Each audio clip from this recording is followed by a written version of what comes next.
want to waste any time. Every minute is precious. I'll just say very simply that Pasuk says, "Kabid es avicha ve'es imecha." Person should honor their mother and their father. And the Gemara in Ksubis on Daf Kuf Gimel learns out from Kabid es avicha ve'es imecha that the word es in Kabid es avicha comes to teach you that not only do you have to honor your father, but you also have to honor your mother's husband in the event that your mother gets remarried to somebody else. Es imecha teaches me not only do you have to honor your mother, but you have to honor your father's wife if he gets married to somebody else. And the letter vav in ve'es imecha teaches not only do you have to honor those people, you also have to honor your older siblings. There's a mitzvah. That extra vav teaches that you have to honor your older siblings. And this is something that if you're learning sensitive, if you're learning the Gemara, and you're going through the Gemara's in Kiddushin, you're learning the Dinim, you see how every letter, we're just learning right now some of the Dinim, or the Kinyan of Kiddushay Bia, and the Gemara learns out from extra hey this, and an extra vav this, and all these tiny little letters, these extra little letters that are found. It could have said O Ba'ala, it could have said U Ba'al, all the different, it could have said Kabid es avicha es imecha. There's so many different ways the Torah could speak. And when the Torah has an extra little letter, it teaches us that there's something to learn from that. And from Kabid es avicha es imecha, we learn that a person has to honor their older sibling. My brother, who stands between me and my parents in terms of the order of how our family came to be, my brother is the one who helped me and from the very beginning, helped me to be able to connect to this shalshelos and Masorah that we have in our family, which is a very, very special Masorah, a way of learning Torah, which I don't think it's new. I think the Rishonim did this, I think the Gemara does this, which is to pay attention to and to give kavod to the letters, the little letters of the Torah. My father all the time says, we also just landed in Eretz Yisrael, so we have whole families here, it's really a very special thing, that my father always says, that when people ask him questions in Kabbalah, he always says, after 120, I just want people to say about me that I learned the Aleph base. And that's what he means. He doesn't just the Aleph base Gimel, but to learn the Aleph means is to count the letters and to be connected to the letters of the Torah. It's a kavod gadol to introduce my Aleph base Rebbe.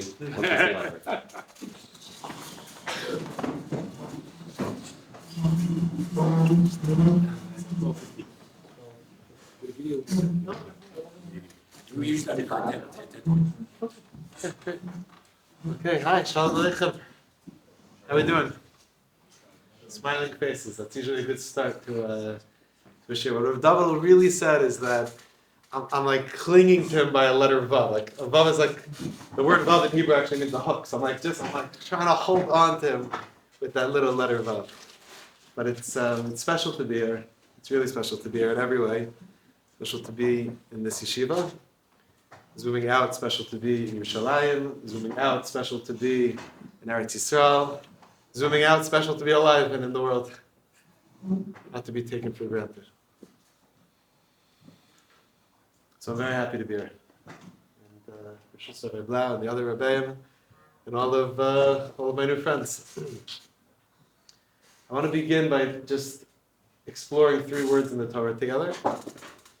Because it's words that people use to meet each other. It's really the words that Moshe Rabbeinu brought to Bnei Yisrael to meet Hashem. Moshe, Shemot Perek Gimel. Moshe Rabbeinu sees a burning bush. And Hashem says, Moshe, I need to send you on a mission. I need you to go. I need you to be the person who's going to reconnect me, God, creator of the universe, to the Jewish people. So Moshe, of course, being the humble person that he is, how does he begin? He's like, I think you have the wrong guy. This is not for me. I don't think I can do this. It's too much. It's overwhelming. To be the redeemer of the Jewish people after 210 years of slavery in Mitzrayim, I'm not your guy. By the way, you guys should realize, you should understand that when your neshama was sent down to this world on the mission called your particular life, as part of Am Yisrael, as part of humanity, you also had the same response. I imagine most of us don't remember it. Probably all of us don't remember it.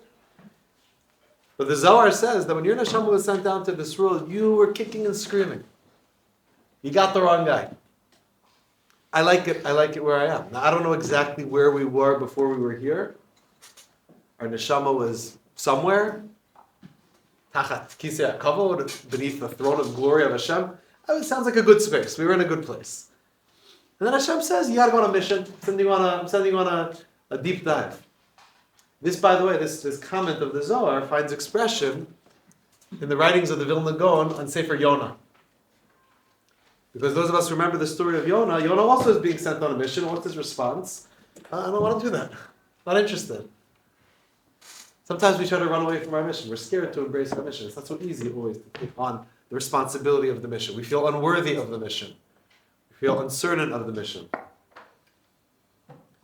So Moshe Rabbeinu is being sent on a very important, demanding, overwhelming, impactful mission called Geulat Yisrael, taking us out of Mitzrayim.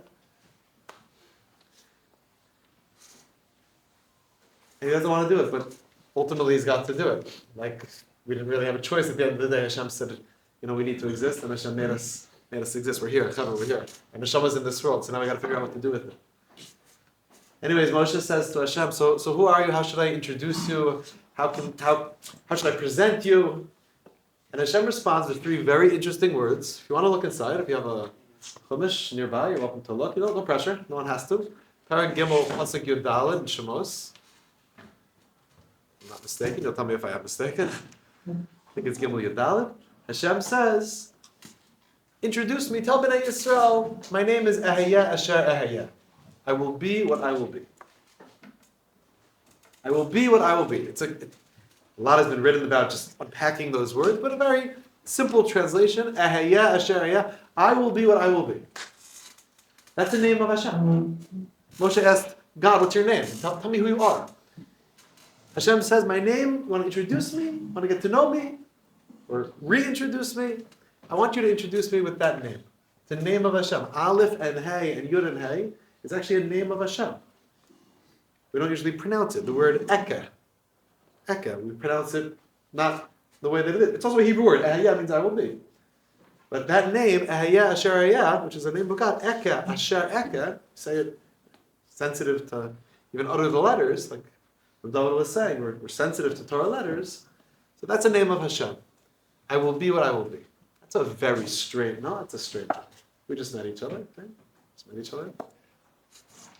So imagine you meet someone for the first time and you say, hi, Shalom Aleichem. Moshe Tzvi Weinberg, nice to meet you. What's your name? And the person says, I am who I am. Okay? Technically true. So I'll be who I will be. That's straight. Now obviously we're trying to define God. We're trying to give some language to introduce Hashem. But what does that mean? Ahaya Asher Ahaya. I will be what I will be. So I want to share with you, just by way of introduction, that it's the message I feel it's so important to share, in particular with Bnei Yeshiva, but it's true for every day of your life, for every decision you're ever going to make. And I'm not being dramatic, and I'm not trying to make it intense. I'm just trying to share something that I think is really true. The way that the Nitziv, Rav Naftali Tzvi Yehuda Berlin, in his Sefer on Chumash, the Hamek Davar, the way I understand his words, Ahaya Asher Ahaya, Hashem says to Moshe, I can't tell you exactly what I am, who I am, what our relationship, what this experience is going to be, and I'll tell you why. Because Ahaya, it's going to be Asher Ahaya. It's going to be what you make of it. That's a very, very powerful idea. That there's a partnership between us and Hashem and Geula. It's not just top down. You come to Yeshiva, right?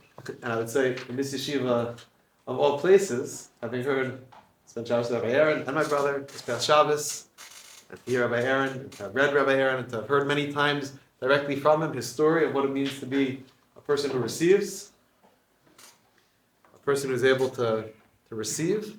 So sometimes in Judaism, we're like waiting for someone to just put it in our hands. Give it over to me. And you're incredibly blessed. You have unbelievable rebbeim. You have unbelievable rebbeim. I don't know the chaver here. Spent a couple minutes with Double Shir just now. You have beautiful friends. You're in the holiest place on planet Earth. If you can say such a thing. So it's all available to you, and you're just kind of waiting like, okay, so my rebbeim are going to give it to me. They're going to superimpose the Torah onto me. But the Nitziv is telling us that Geula doesn't work like that. Whether it's collective Geula or personal redemption, it never works like that. That's not how it goes. Ayah asher ayah. You know what the experience is going to be? What you decide it's going to be. Because you could be living in the old city of Yerushalayim, in the most wondrous of times, in such a beautiful yeshiva, and unfortunately you cannot absorb it.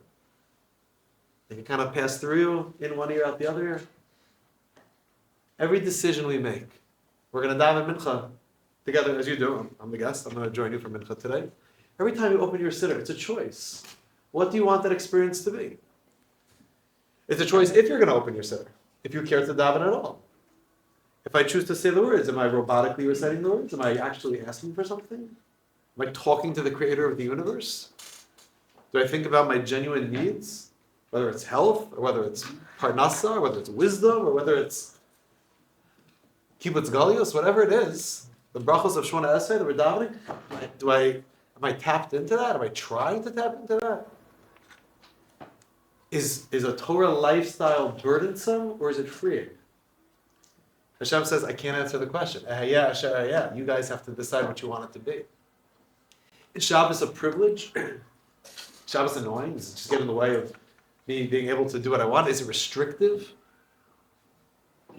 Is it freeing? Being able to shut down our technology for 25 hours? I think the world is starting to realize that's actually a huge gift to disconnect. That's not we have to overcome sometimes that anxiety of like, I'm going to miss what's happening in the world. It's disconnecting for the purpose of connecting. It's well worth it. But Hashem's saying to us, you have to decide what that choice is. So I want to just bless everyone here that you should understand the opportunity. I was going to say responsibility, but I'm changing it. The opportunity of that choice. You choose what you want it to be. It's a partnership. You decide what you want to receive from this experience.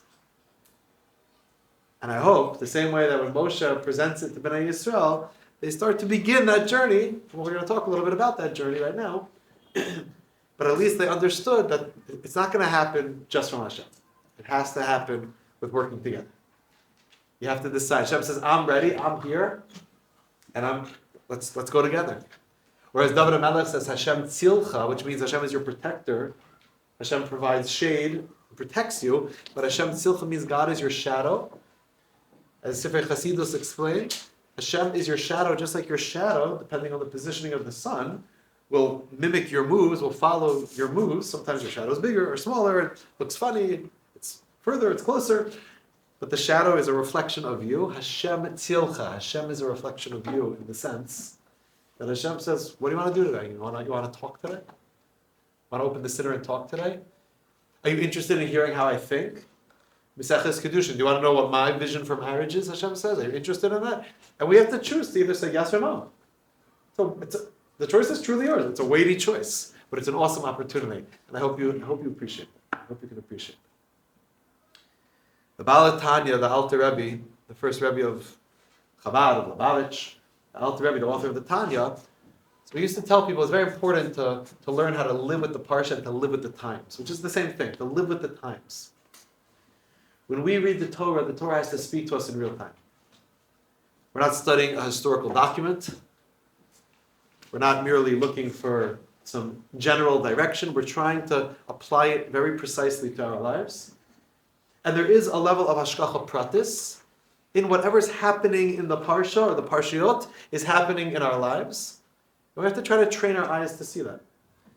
The story goes that the Baal Tanya, his Rebbe, the Maggid of Mezrich, was the second leader of the Hasidic world. So after the Baal Shem Tov had passed away, so the Maggid of Mezrich had a Baal Koreh. He used to read the Torah for him. Very proficient Torah reader. And that Baal Koreh passed away, and he was looking for a replacement. So his student, Rav Shneur Zalman of Liad, he wanted to try out for the job. He wanted to be the Baal Koreh. So his Rebbe said to him, if I can just ask you, we have to take a little test. You can't just... This obviously a big Talmud Chacham, knew how to lane. You have to just take the test. He said, let me just ask you.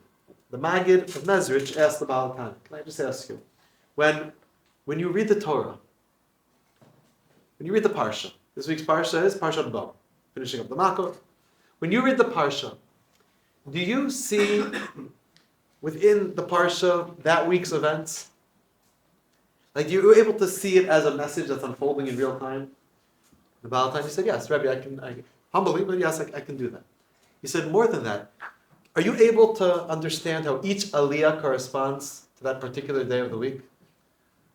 So whatever the events of the world are on Sunday is found within Rishon, and whatever happens on Monday is found within Sheni, etc. And he said, yes, Rabbi, I think I have the eyes to see such a thing when I read the Torah. So he says, let me ask you a final question. When someone gets called up for an aliyah, you get Revi, someone gets Revi. Are you able to understand so deeply where that person is in his personal life, what's going on in his life, that you almost understand how this aliyah is meant for him on a very prati, on a very personal level? And he said, Rabbi, yes, I think I have the ability to do that. So he said, if so, you're welcome to be my Baba. It's a high story. But it's a story of how does a Jew connect deeply to Torah in real time. So I want to talk about what's happening in the Torah right now. Not just this week's parsha. These parshiot. Pretend I just found out I'm Jewish. And you're introducing me to Torah Shebechtav. And you teach me that there are 5 books in the Torah. You tell me the second book of the Torah is called Shemos. Or Shemot, depending on your preference. And you tell me that, and I ask you, tell me what it's about, right? Shemot, Ve'er, Avo, V'Shalach. These parshiot that we're going through these weeks that we're in right now. Sum it up for me as precisely as you can. What's the sugya? What's the topic? In 2 words. What's happening right now? What are the Jewish people experiencing in these parshiot? In the Chumash, in the Torah. Yetzias Mitzrayim. 2 words. Yetzias Mitzrayim. Redemption from exile. Yetzias Mitzrayim. Getting out of Mitzrayim. That's what the Torah is speaking to us right now. That's what's happening in the parsha right now. So friends, I want to try to understand together. Right? I want to try to live with the times. I want to understand what is the message of the Torah for us right now. So let's start with Pashut Pshat. Yetziat Mitzrayim. Pashut Pshat. Simple. Pashut Pshat. Not historical Pashut Pshat. I'm talking about living with the times Pashut Pshat. Reading this Torah right now, what we're experiencing right now, reading the Torah right now, and Pashut Pshat, what is the Torah saying to us right now? I visited a couple of yeshivas and seminaries so far, since I came to Eretz Yisrael a couple of days ago. This is the first one that I'm seeing such a chair. To see a chair sitting like this. Pashut Pshat of Yetziat Mitzrayim. Pashut Pshat. Right now, is that there are Jews held in captivity right now. There are Jews who are being held in Mitzrayim right now, and they need to have a geula. That's Pashut Pshat. You have to read these scriptures, you have to daven over them. And you have to say, hold on a second, this is not some historical narrative. This is not something that happened a long time ago. This is our brothers and sisters held in captivity right now. That's how a Jew looks at these psukim and says, hold on Hashem, you took us collectively once upon a time out of Egypt. What's going on? We're the Makos. Get us out of Mitzrayim. Bring the Jewish people home who are held in captivity. In a hell on earth. Kipshuto, Pashut Pshat. Not Rashi Pashut Pshat, not even Ezra Pashut Pshat. Pashut Pshat of what's happening in the world right now. You have to read these psukim and say, hold on, this is happening. We're experiencing this right now. And to daven over that. And to ask Hashem that the Torah should be alive in the same way you redeemed our ancestors from their suffering. All the chatufim and chatufot should come home healthy and strong and now. Achshav, immediately. Let's go. That's how a Jew has to read, has to, Aleph, read the Torah as a living experience. And then we zoom out a little bit, even though that's everything. And we have to ask ourselves again, okay, but from where I'm sitting here in this yeshiva, in this Beit Midrash, sitting here, I'm in Israel for the year or more, hopefully, learning Torah. Right? That's a big part of what you've signed up to do. You came to a yeshiva. Different people have different mission statements, different goals. Right? This is not you do acts of chesed, and there's davening, and there's lots of different components, and there's tiulim, and there's friendship, and there's a lot of parts to what this experience is about, right? But at the entrance it says Yeshiva Torah, Yeshiva, place of study, That's a big part of what you signed up. That's your job. That's your job. That's your responsibility now. To engage in limud Torah, to understand why it matters, what it is, how to do it. That's what you're here to do. So you're not in Mitzrayim. I'd say you're, in a certain sense, you're on a very personal level. Again, not, God forbid, losing sight of what's happening in Klal Yisrael and in the world. But on a certain personal level, you're in Gan Eden right now. So how do you live with Yitzhak? What's your Yitzhak Mitzrayim? You read these psukim. Where are you trying to get out of? What are you trying to leave? What are you trying to free yourself from? Collectively, we're still in Galus. We don't have a Beit Midrash. You guys know it well. It's your backyard. It's right over here. Geula Shlema. We have an unfolding Geula taking place before our eyes. So that's it. Part of it, sure. I want to think about it very personally. Karva el nafshi ge'ala. Like we say in our davening, like we say in the Chadodi. A personal redemption. What's the Yetzias Mitzrayim that you're experiencing, that you're hoping for right now, right here in Yeshiva? What is the Yetzias Mitzrayim? And I think that the Yetzias Mitzrayim that we're trying to experience right now is trying to ask ourselves in an honest way, each of us, and it's definitely not the same answer for every person, where is my meitzar? Where are my boundaries? Where are my borders? Where am I stuck? Where am I trapped? Whether it's emotionally or intellectually or physically, God forbid. Where am I stuck and how can I break out of those boundaries? Where are my limitations in an area where I need to be able to expand those boundaries? So for some people, it's picking up a Gemara and saying, "What? I don't know how to read this. I feel stuck." And learning and putting in the effort and asking Hashem to help you to have a breakthrough. I love nothing more, honestly, than looking at, I shouldn't say nothing more, because there are actually a lot of things I love more than that. But one of the great joys of my life is looking back at old Svar when I was your age. Look at what my Gemara looked like from Shana Aleph, from the year that I spent in Mevasar, in the year 99-2000.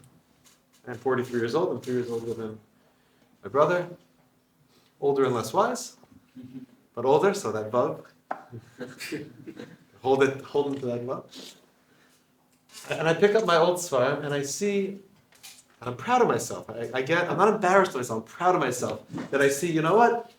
I'm sitting there with my little mechanical pencil and I'm writing down the words.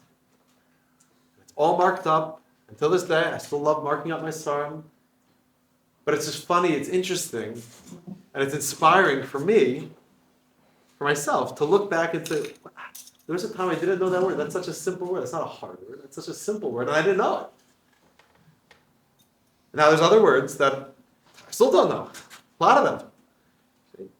But you see your own growth, and you see that process unfolding, and you see, wow, now which seemed impossible, svarim that I never had access to, ideas I never thought I'd be able to grasp, all of a sudden, I understand them, or I'm beginning to understand them. That's called the Yetziat Mitzrayim. That's an incredible joy of a person's life, to experience that.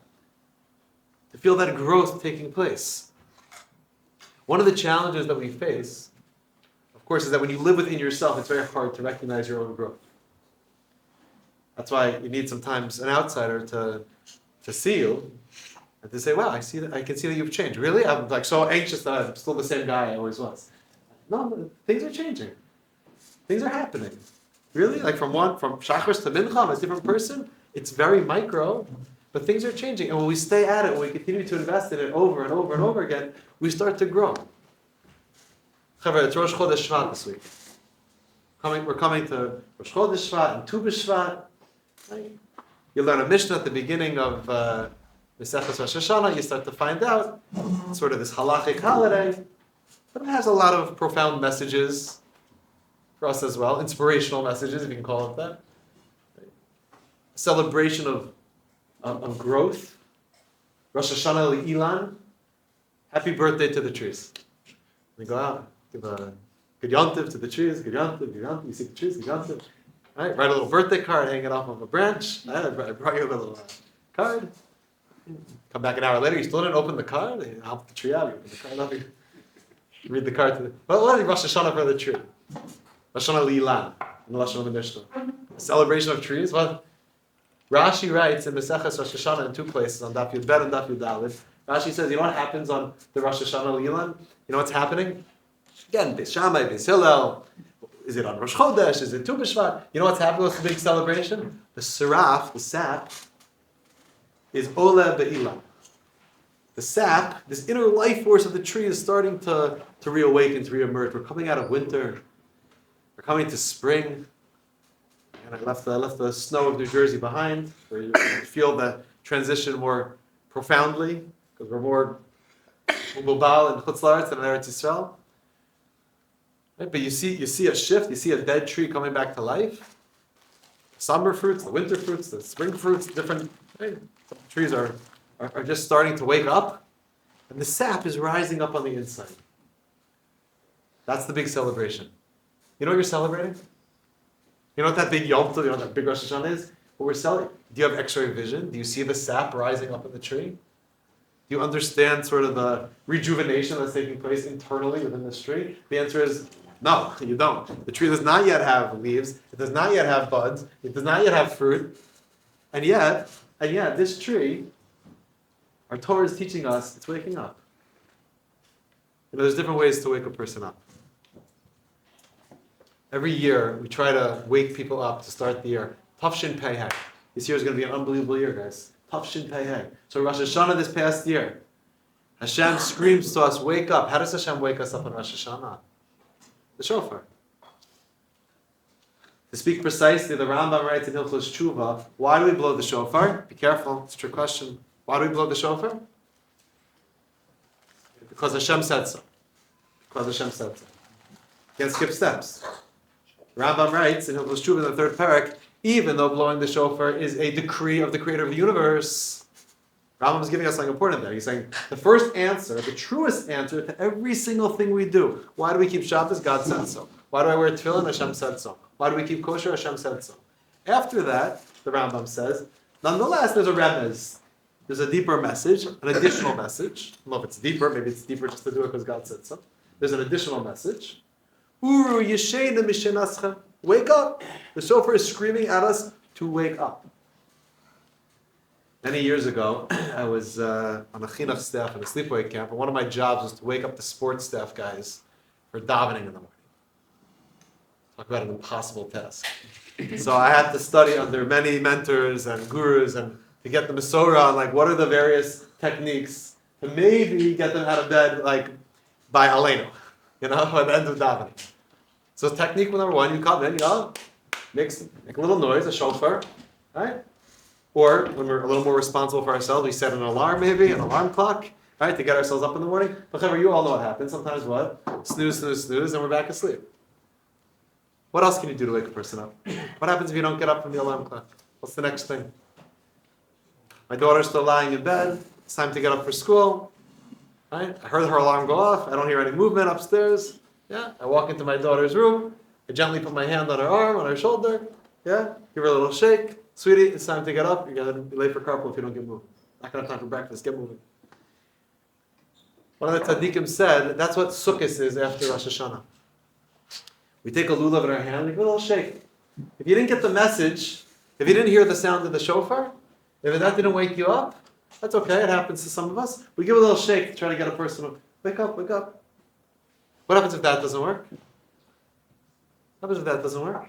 I was showing this to my daughter, and she said, people tend to always say, like, pour water on the person. I only realize now, like, that's also part of Sukkot. The Nisach Hamayim, the water drawing and pouring ceremony on Sukkot. Okay, maybe. But what else? I'll tell you what the technique I would use back in camp when I was trying to get these young men up for davening in the morning. Right? You turn on the lights. Because when you turn on the lights, then a person, at least, even if he's under the covers, he can't like fully block out the light. So he has to at least jump out of bed to try to shut the lights, then jump back into bed, right? So you hope that once he's standing on his feet, maybe he'll stay awake. What's turning on the lights? If you didn't get the shofar of Rosh Hashanah, you didn't get the shake of the lulav, yeah, the lights of Hanukkah. The lights of Hanukkah. It's interesting. I like to ask Rabbeim sometimes, like, when do the guys get into it? the answer is, what do you mean? Day one of Yeshiva, everyone comes excited to learn. But it's a process of growth. It's understood. So very often Hanukkah, sometimes Hanukkah becomes an important transitional point for people in the year. But there was a tzaddik, he was known as the Shpoler Zayda. He was a big opponent of Rabbi Nachman, a big tzaddik in a very different way. He argued fiercely on Rabbi Nachman of Breslov, who he thought was this young troublemaker.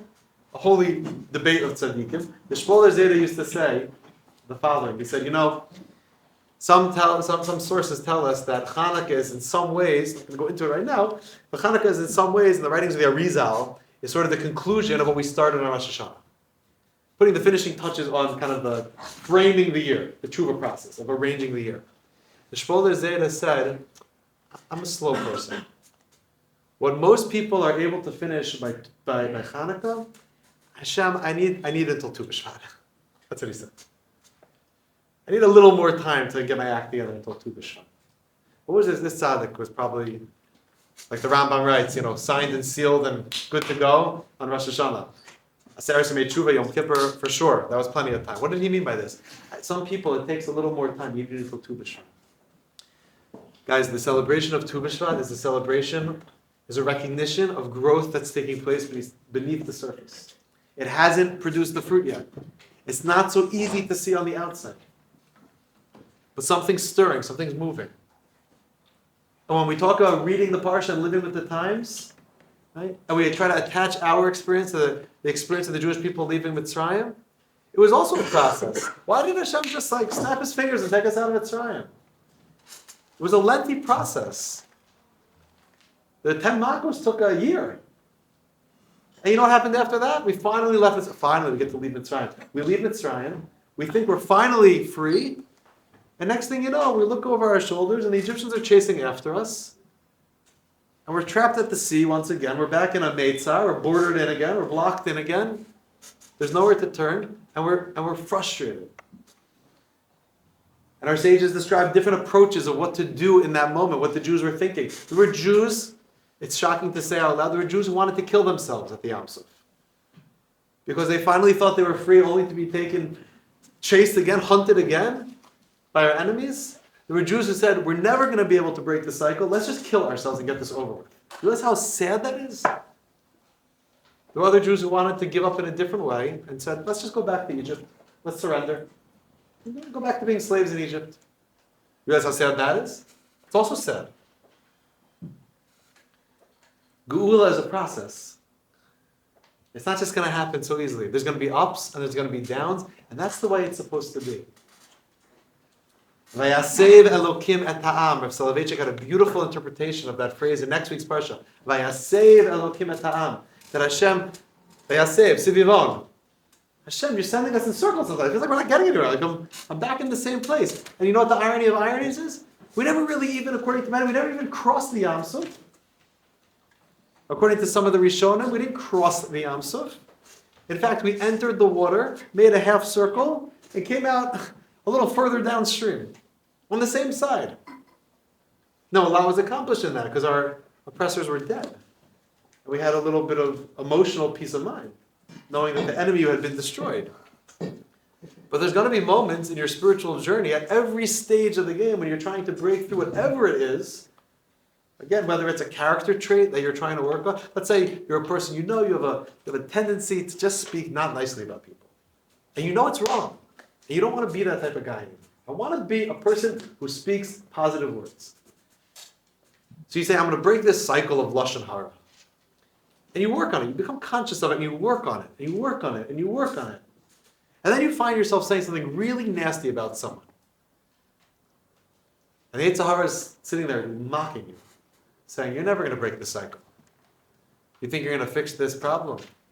You're never going to have the spiritual breakthrough that you're dreaming of. The personal breakthrough, the emotional breakthrough, whatever it is. You're never going to, that's the Egyptians chasing after us.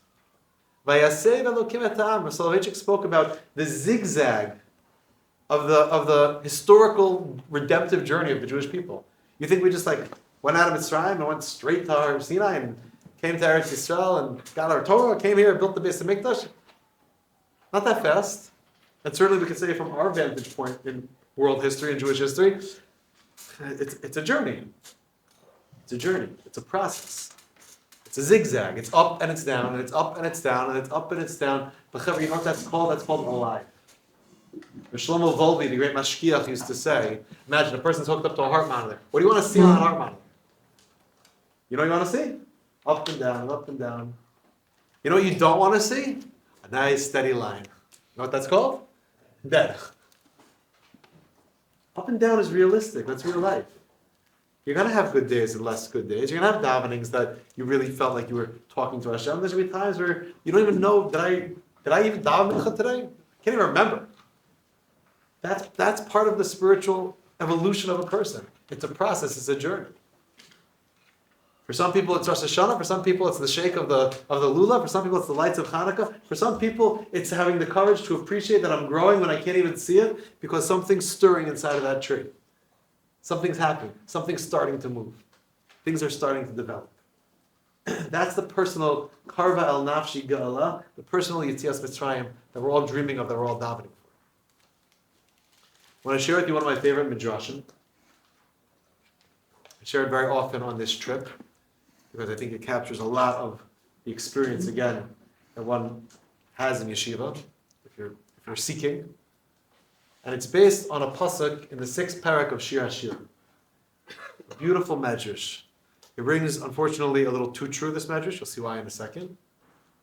Again, part of living with the words of our Torah. It's parak vav, pasuk yud bet in Shir HaShirim, on the words lo yadati, nafshi samasni.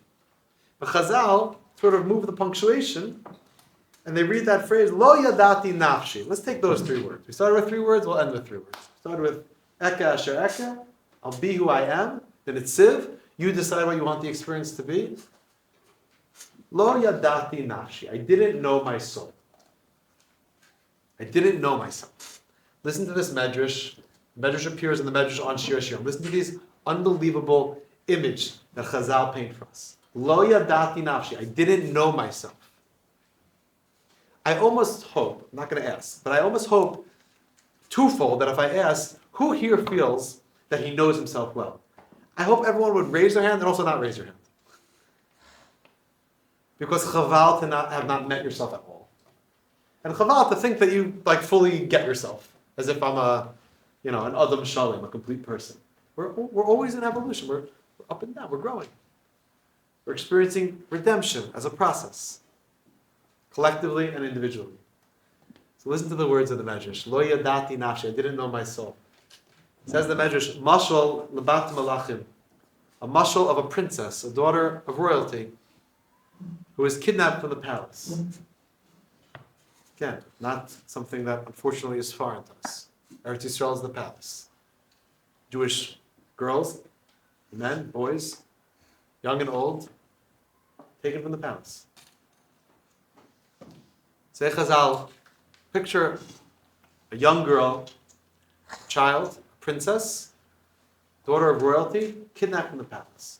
And no one knows what happened to her. The police, the IDF, the FBI, private investigators, everyone's working on the case.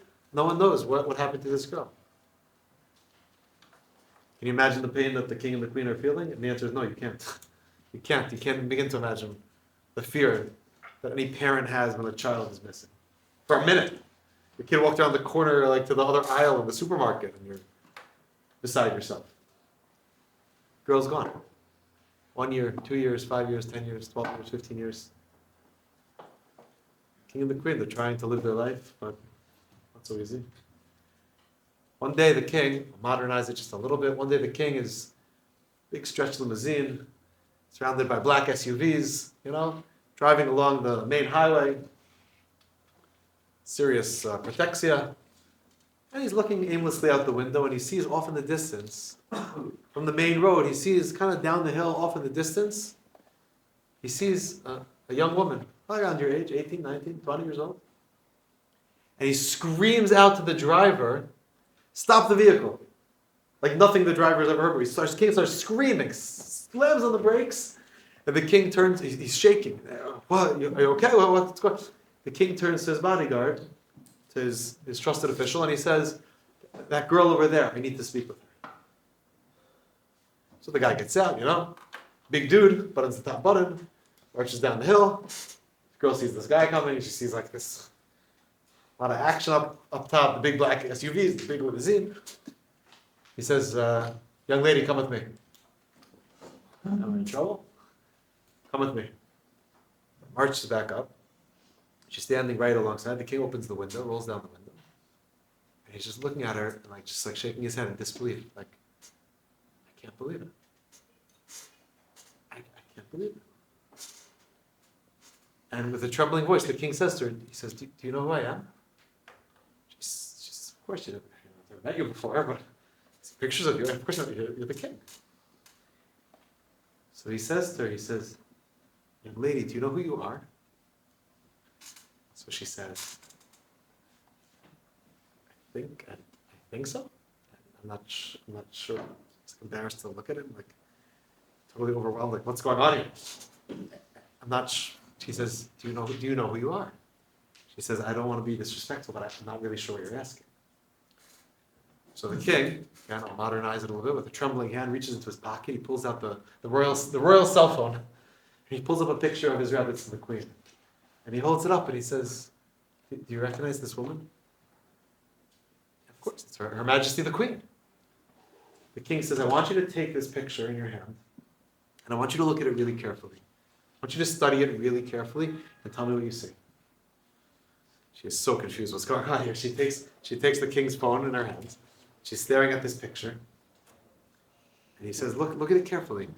She's looking.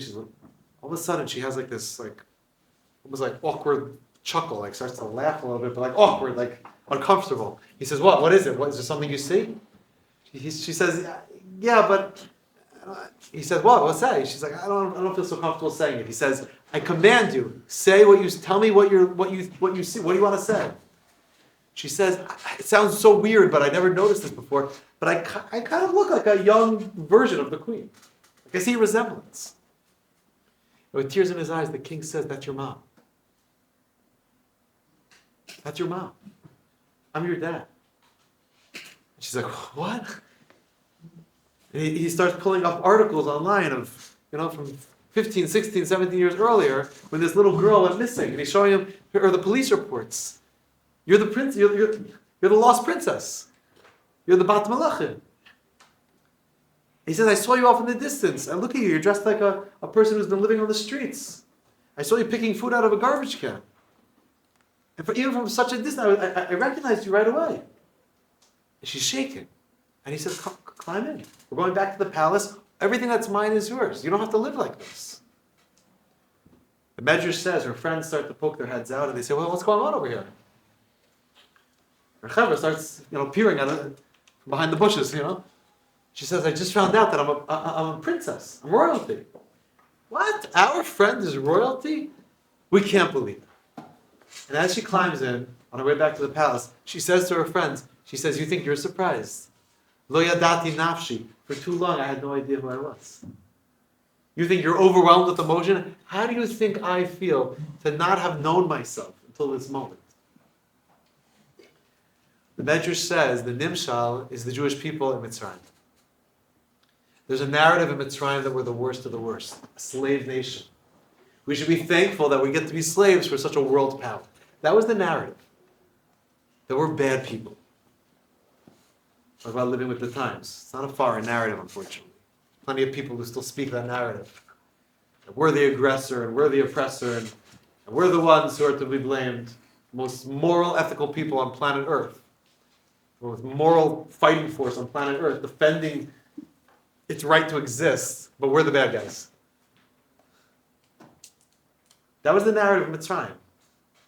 And the world believed it, and a lot of us believed it. We bought into it. All of a sudden, Hashem comes to us in Mitzrayim and says, Chevra, in fact, you're the chosen people.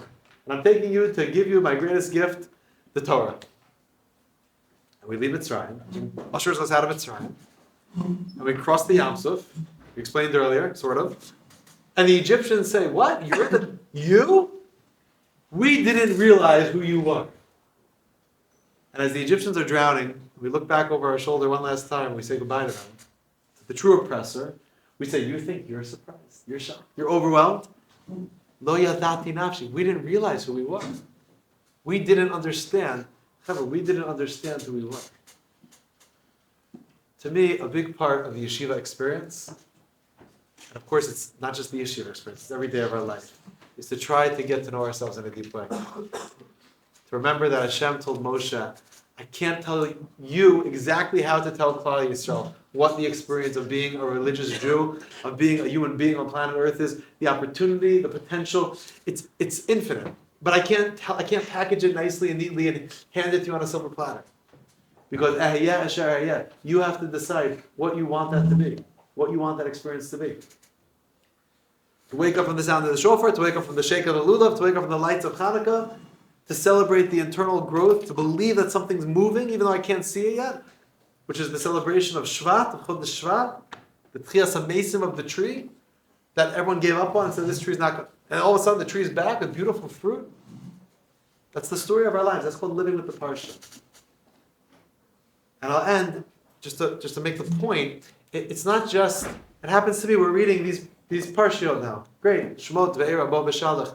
But this message is found, and this is the infinite depth of Torah. It's found in every pasuk in Torah. Sometimes it's obvious, sometimes it's less obvious. Open your Chumash, and I'll end with this. You open the Chumash to page 1. Bereshit bara Elokim. In the beginning of Hashem creating you. Eit hashamayim ve'eit haaretz. You're part heaven, you're part earth. You have a neshama, you have a body. V'haaretz. And the body, and the physical part of you, which is limited, and is insecure, and is intimidated by the responsibility of having a neshama. V'haaretz haita tohu v'avohu v'chosha al panei sahom.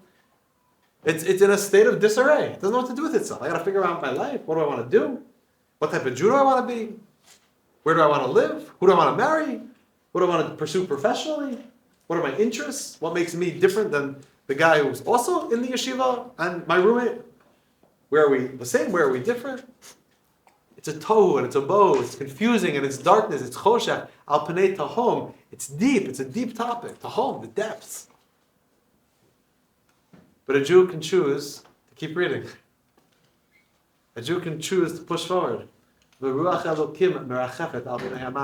he can come to realize that there's a spirit of Hashem, there's an invitation, there's an outstretched hand of Hashem that's mirachefet, that's hovering al panei hamayim. Ein mayim ella Torah. To realize that every word of Torah is Hashem saying, I'm ready when you're ready. I'm ready to help you find yourself. I'm ready to help you find your place in Klal Yisrael. I'm ready to do this thing called redemption.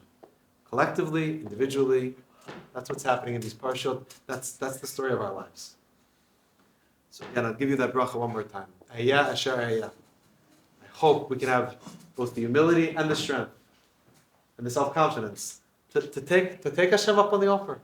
Hashem says, I'll be your chaversa. I'll be your partner on this crazy journey, this zigzag journey that we're salvation. Each at their own pace. I'm a little slow. I need till Tu B'Shvat. It's okay. Each at their own pace. But to say, I'm interested. I'm curious. I'm growing. I'm seeking. And Bezrat Hashem, we'll go with Hashem hand in hand. Continue to put these just little final touches on the Geula. To see a Beit Midrash right over here. To celebrate redemption for all of Am Yisrael, for all of humanity from here up.